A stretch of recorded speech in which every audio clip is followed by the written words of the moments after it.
Está Francisco Sagasti, expresidente del Perú, con nosotros para hablar de estos temas importantes que tenemos justamente en estos días y en los próximos. Primero, esto de tener cientos de ministros, han sacado la cuenta también en otra entrevista que en 20 años han habido como 500 ministros o algo más y un solo presidente del Banco Central de Reserva.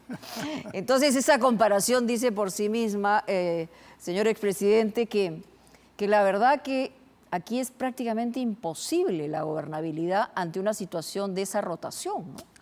Bueno, imposible no es nada, pero muy difícil y totalmente absurda, diría yo, en algún momento. Pero la estaba escuchando antes y esto es interesante, porque mire usted cómo han llegado los ministros, cómo han llegado los presidentes, incluyéndome a mí, ¿no? Digamos, en ese sentido. Digamos, yo no tuve un tiempo de transferencia. Claro. Fueron unas Fue pocas del día horas. para el siguiente. Del día para el siguiente uno tuvo que empezar, pero si bien fue inesperado, no fue improvisado. Lo que yo creo es que algunas personas en cargos ministeriales o lo que sea deben tener el mínimo de trayectoria y conocimiento en los campos en los cuales se van a desempeñar. Por lo menos, por ejemplo, si uno llegara a la presidencia, tiene que leerse los términos de referencia, que son la Constitución. Claro. Yo creo que hay muchos que no la han leído como debería ser, sin la ley orgánica. Y el reglamento del Poder Ejecutivo, ¿no? La ley orgánica, para empezar. La ley orgánica, claro. Del Poder Ejecutivo. Y este tema de transferencias, como le digo, es cuando veo ahí el titular transferencia contra el reloj.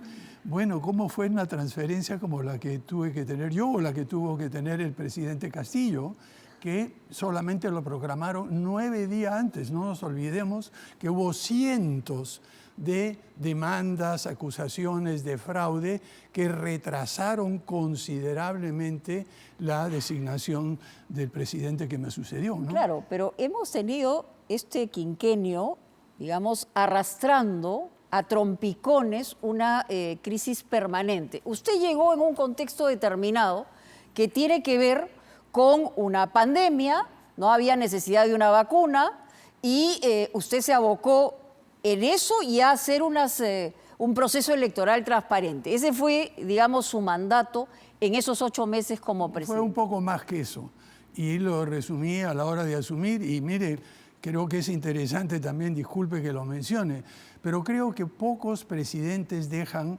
una especie de memoria de lo que se ha hecho.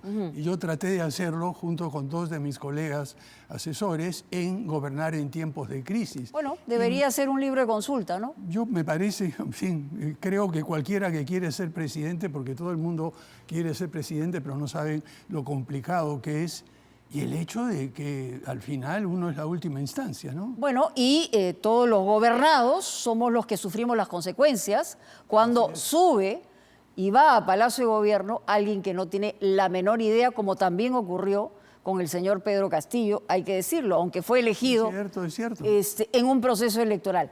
¿En qué momento, Francisco, usted siente que había una especie de un punto de inflexión claro, ¿no?, en el deterioro de las instituciones del país? Bueno, yo creo que lo hemos venido teniendo de hace 10 años, desde 2016, con toda esta oposición. Estamos hablando de una década. Exacto. Yo creo que ya se venía formando eso, pero a partir de ese momento ya se inauguró un ciclo de inestabilidad, de improvisación, de respuestas más con hígado que con corazón o con cerebro. Y eso empezó un proceso que luego se aceleró a partir de 2021, ¿no? Con todos estos cambios que hemos visto de 4 presidentes y todos improvisados, ahí sí improvisados, sin tener una idea clara de qué es lo que había que hacer, ¿no? Entonces yo creo que ahí vino. Ahora, en esto tiene gran corresponsabilidad el Congreso, porque ya desde 2016 inauguró una forma de comportarse, por lo menos por un partido, que básicamente trató de imponer sus puntos de vista en el Ejecutivo. Y luego hemos visto este tira y afloja que ¿Se habla de Fuerza Popular? Fuerza Popular es el principal, bueno, el que tuvo la mayoría absoluta durante el periodo. Se refiere al 2016. 2016. Ahí empezó el proceso y luego continuó de una manera mucho más acelerada, con el agravante que en esta segunda etapa prácticamente se demolió a todas las instituciones públicas.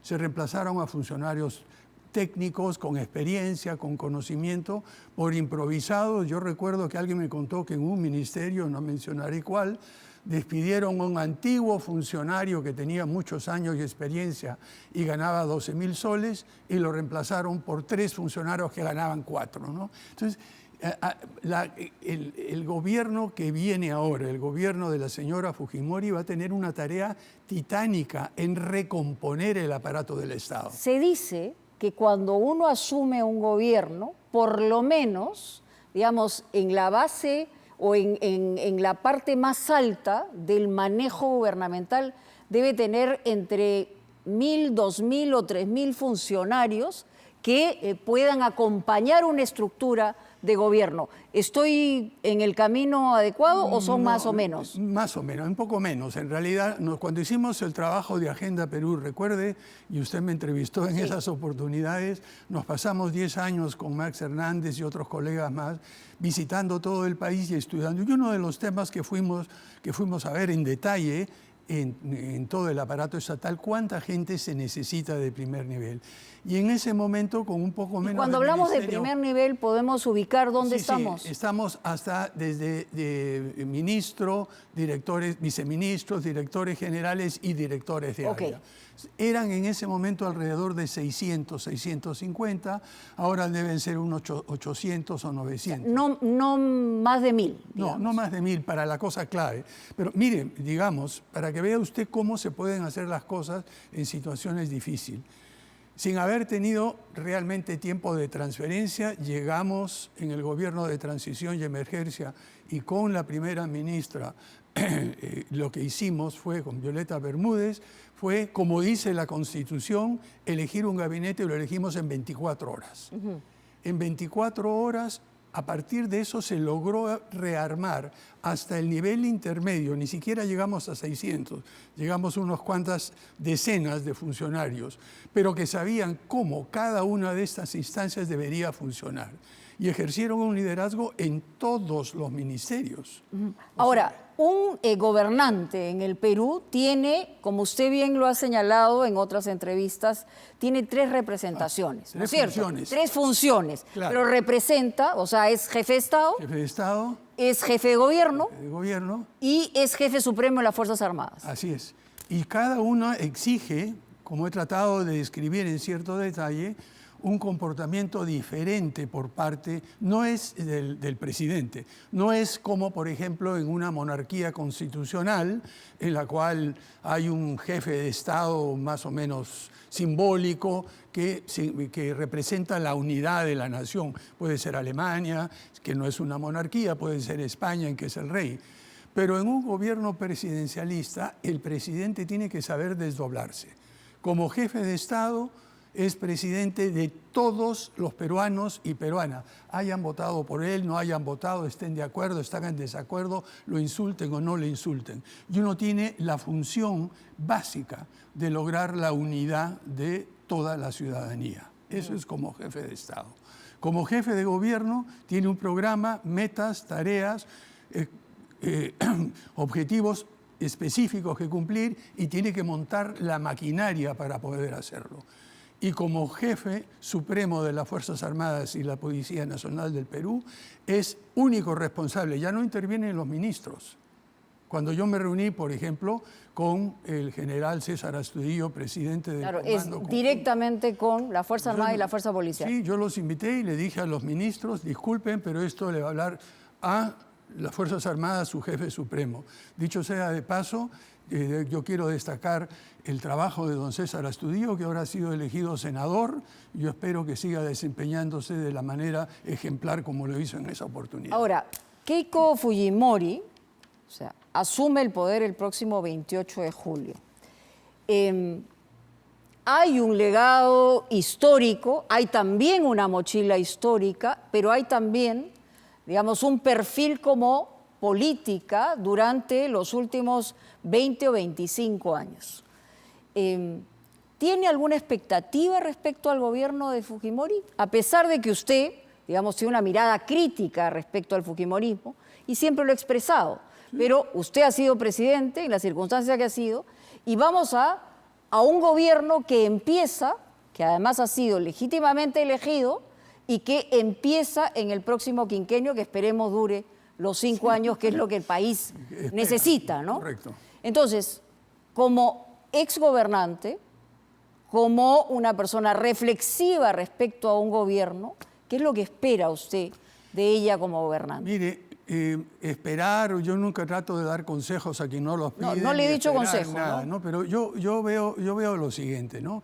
En primer lugar, empecemos por un dicho criollo. Es decir, una cosa es con guitarra y otra es con cajón.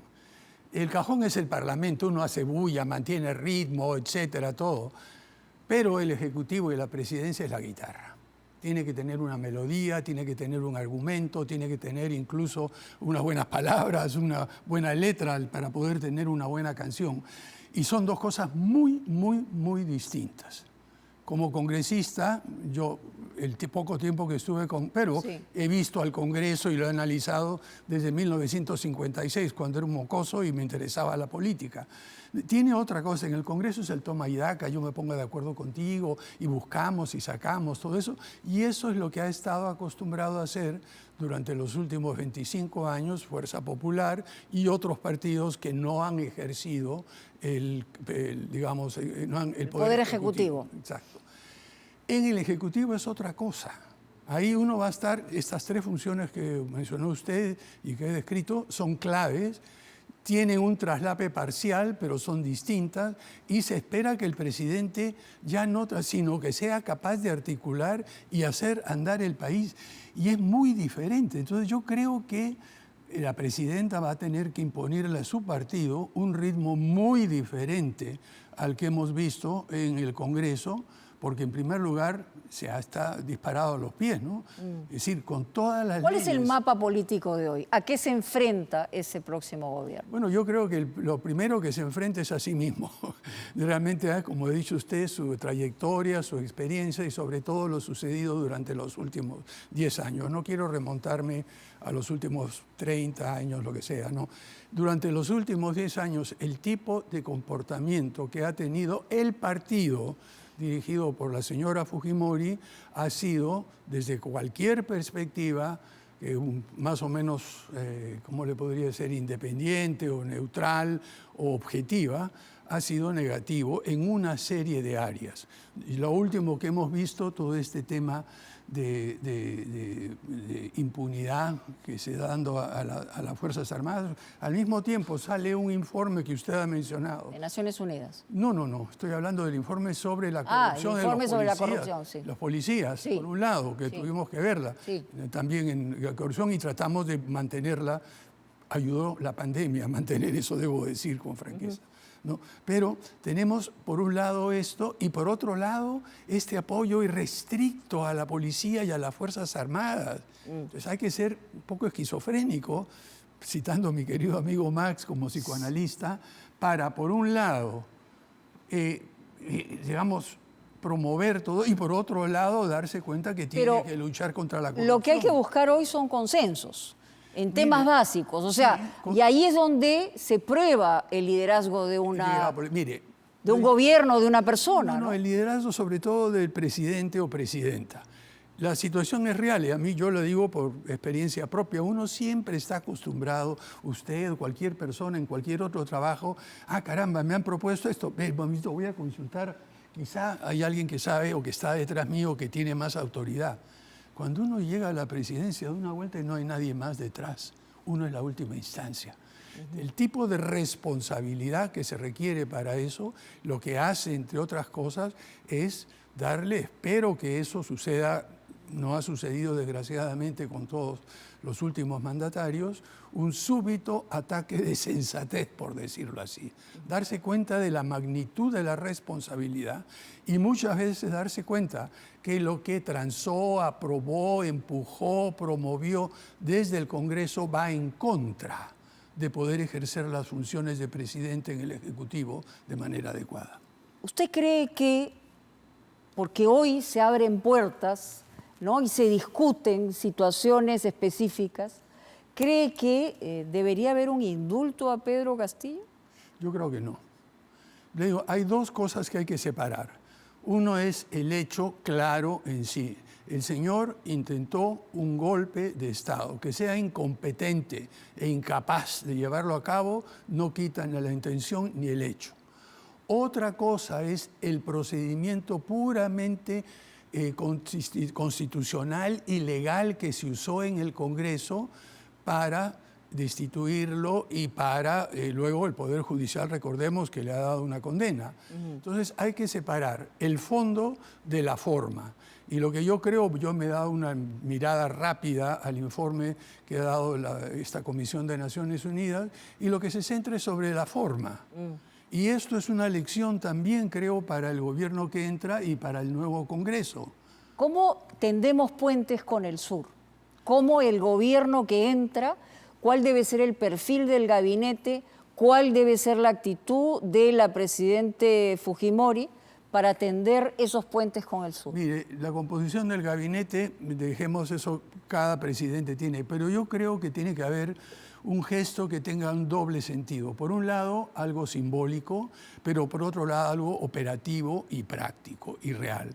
Yo creo que, por ejemplo, una cosa que podría hacerse es buscar armar con todas esas regiones del sur un proceso intenso de diálogo, utilizando quizá el acuerdo nacional, pero también una serie de compromisos comprobables y claros y lo que llaman en inglés los deliverables, los entregables. Los entregables. Los entregables, es decir, ver cómo hay un conjunto de compromisos que se van cumpliendo y que sean evaluados por un grupo de personas independientes y que digan sí, se prometió y se está cumpliendo. Recuerde que fue uno de los lemas del gobierno de transición y emergencia: no prometo lo que no puedo cumplir y cumplo lo que prometo. Y con el sur eso va a ser absolutamente esencial. Ahora, usted ha escrito sobre el tema de tecnología, de la necesidad de también de ingresar a ese nivel como país también, pero aterrizar los problemas cotidianos. Tenemos problemas de inseguridad, tenemos problemas de toda naturaleza, pero estamos, digamos, como en la época anterior. Este Estado es un Estado lento, complejo, muchas veces corrupto, y no hemos dado el paso como otros países sí lo han dado. No, mire, yo creo que ahí hay dos o tres aspectos clave. En primer lugar, tenemos un conjunto de problemas que por incapacidad no se han resuelto. Dígame usted si, y acá disculpe que hagan eso, es decir... O sea, primero, incapacidad. Incapacidad para empezar, y simplemente poner a gente que no tiene. Segundo, no hay voluntad de diálogo. No hay las ganas ni el deseo de incorporar a quienes pueden contribuir a resolver el problema. Tercero, no hay conocimiento ni capacidad de ejecución. Uno tiene que haber tenido la experiencia de haber ejecutado algo, de haber sido ejecutivo en el mejor sentido de la palabra, sea ministro, sea director, sea presidente del Consejo de Ministros, etc. Entonces ahí tenemos varias digamos, cosas que son absolutamente necesarias. Y mire, en primer lugar, uno tiene, y además todo esto, y está lo que acaba de decir usted, detrás de esto está el conocimiento, está el entender la situación. Yo felizmente tengo una formación ingenieril con una buena base científica, me he dedicado. Cuando entramos al gobierno, una de las primeras cosas que hice fue llamar a mis contactos en el exterior, expertos en temas de vacunas, de pandemia, etcétera, y dialogar con ellos continuamente. Utilizar la ciencia y la tecnología. Absolutamente, ¿no? Y no solo eso, sino, por ejemplo, los equipos que se pusieron en el Ministerio de Salud, todas eran, hasta el segundo o tercer nivel, personas de competencia. Rescatamos a los que estaban, pusimos algunos capaces. Entonces, si no se tiene conocimiento, estamos realmente en la edad de piedra. Quiero terminar con algo, quiero terminar con las formas, porque yo recuerdo claramente ¿no?, que estábamos aquí, nosotros conduciendo un programa especial, cuando usted fue a entregar la banda presidencial a la puerta del Congreso y no lo dejaron entrar. ¿Esto podría pasar de nuevo en el caso de Balcázar? ¿Qué recomendaría usted ante una situación de este tipo? Porque Mire, entiendo que yo entiendo, más allá de las diferencias, los modales y las formas nunca deben ser perdidas, jamás. no, y más aún cuando uno es o presidente de un poder del Estado o ejerce un alto cargo, ¿no? Para mí esto fue una cosa totalmente fuera de lugar. Y ya, digamos, ni siquiera quiero ponerle un adjetivo porque faltan adjetivos para hacerlo. Yo espero que ahora las formas no son solo formas, las formas representan lo que está en el fondo. Y lo que tiene que estar en el fondo, en un proceso de transferencia y transición, es el respeto mutuo. Y acá se faltó el respeto, no a mí, eso yo no soy, se faltó el respeto a la institución, al presidente de la República, ¿no? Bueno, y yo estoy seguro que eso no va a suceder ahora, yo espero. El protocolo que debería decir que va, el señor Balcázar entrega la banda, ¿a quién? ¿Al presidente del Congreso? Al presidente del Congreso, el presidente del Congreso se la pone a la presidenta de la República y el expresidente saluda a todos los dignatarios que están y sale y se va sin pronunciar ningún discurso ni dar declaraciones en el hemiciclo. Francisco Sagasti, muchas gracias. Gracias a usted por la oportunidad. Bienvenido siempre aquí en Punto Final, muy amable. Gracias. Por estar con nosotros.